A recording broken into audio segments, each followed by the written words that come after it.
Izinkan kami untuk menyampaikan satu topik yang sebetulnya related juga dengan JF Guru, yaitu tentang formasi.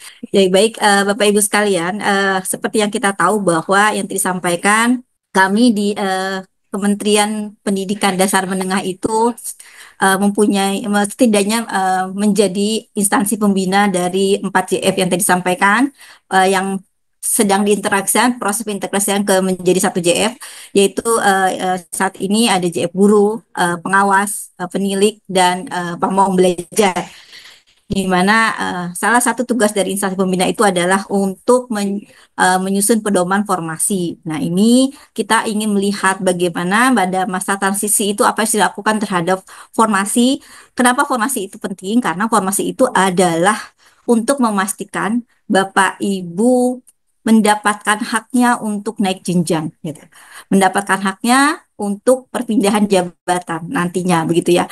Makanya kami setelah mendapatkan arahan dari Permen RB nomor 1 tersebut, kami mengeluarkan Kemendikbudristek saat itu yang kami keluarkan di 2024, nomor 234, di mana kami di Kemdikbud menyusun pedoman formasi untuk kebutuhan JF Guru, pamong belajar, pengawas sekolah, dan penilik, begitu ya. Nah, pada kesempatan itu kami juga membentuk mengembangkan satu sistem informasi yang dikembangkan untuk mempermudah perhitungan. Karena kalau mengacu kepada Kemendikbudristek yang 234 tahun 2024 itu sangat rumit ya. Kami mencoba memudahkannya dengan mengembangkan sistem informasi pedoman JF tersebut yang akan dipakai oleh pemerintah daerah dalam menghitung dan mengajukan formasi. Nah, itu yang perlu di-highlight Bapak Ibu sekalian. Jadi, kami hanya menerima permohonan rekomendasi itu melalui sistem informasi yang kami tetapkan. Ya, karena kami pun dengan informasi tersebut kami bisa melakukan verval atau cross check data terhadap apa yang dihitung oleh Bapak Ibu sekalian di daerah, gitu ya.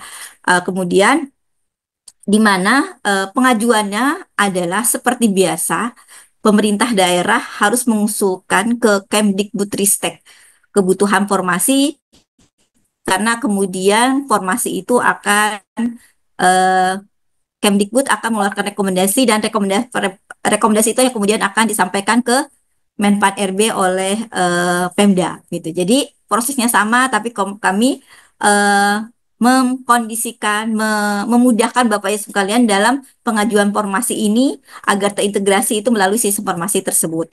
Dan itu sudah kami, ini adalah tampilannya, Bapak Ibu bisa langsung, para pemerintah daerah bisa langsung mengaksesnya di eh, portal di sini. Di sana berbagai macam informasi terkait dengan sistem informasi GTK itu tersedia di sana, gitu ya.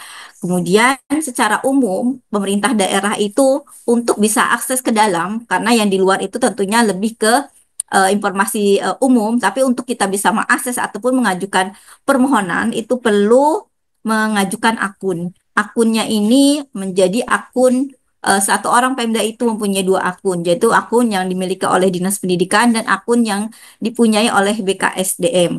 Nah, tapi jadi eh, profil itu harus dilengkapi baik dari admin BKSDM yang harus mengunduh surat permohonan penggunaan aplikasi. Surat permohonan aplikasi ini menjadi surat yang tanda, gitu ya, bahwa Bapak Ibu Pemda mengajukan permohonan rekomendasi formasi. Jadi melalui dengan dibukanya akun tersebut berarti Bapak Ibu sedang mengajukan rekomendasi formasi ke kami di Ditjen GTK PG, gitu ya.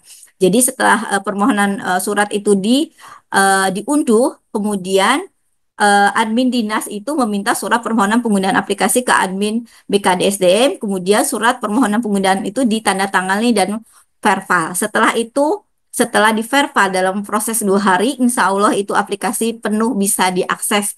Bapak Ibu langsung bisa menggunakan aplikasi ini untuk melakukan perhitungan kebutuhan formasi. Kenapa kami memang sangat concern terkait dengan akun ini, karena saat ini masih banyak daerah yang ternyata belum mempunyai akun sistem informasi tersebut.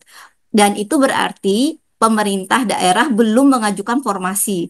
Dan ini akan berakibat kepada para JF yang saat ini ada, karena walaupun masa transisi layanan pegawai masih bisa dilakukan, itu tidak bisa terlayani.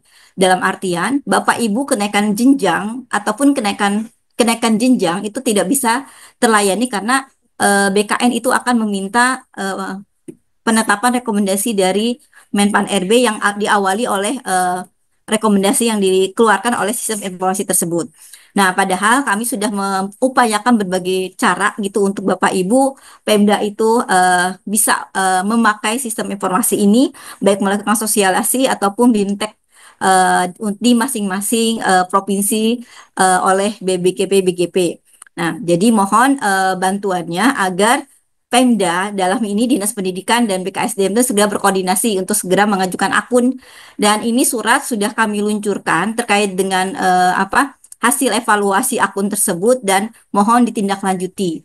Dan kenapa kami juga menyampaikan hal ini karena eh, agar layanan kepada para JF walaupun di masa transisi itu tetap kita bisa penuhi begitu ya. Dan bagaimana dengan keluarnya terbit Permen PRF dengan JF Guru ini, apakah terhenti proses pengajuan formasinya?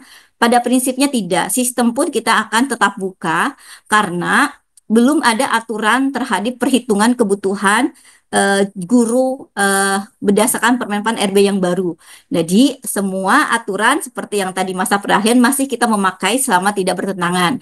Bagaimana dengan formasi ketika penyesuaian? Penyesuaian itu tidak memerlukan formasi dulu, tapi formasi ini dibutuhkan untuk Bapak Ibu JF, guru, pamong, penilik, ataupun pengawas sekolah untuk naik jenjang ataupun perpindahan jabatan bagi mereka yang sudah lulus uji kompetensi di 2024 kemarin gitu ya. Jadi mohon para Pemda untuk segera berproses untuk mengajukan formasi melalui sistem yang kami sudah sampaikan. Jadi kami hanya memberikan secara sistem begitu ya. Nah, ini bisa Bapak Ibu cek lagi bagaimana berbagai macam tautan apapun informasi sudah kami sajikan pada eh, link tree yang kami sampaikan di sini. Saya kira begitu, Pak Sigit. Terima kasih. Wassalamualaikum warahmatullahi wabarakatuh.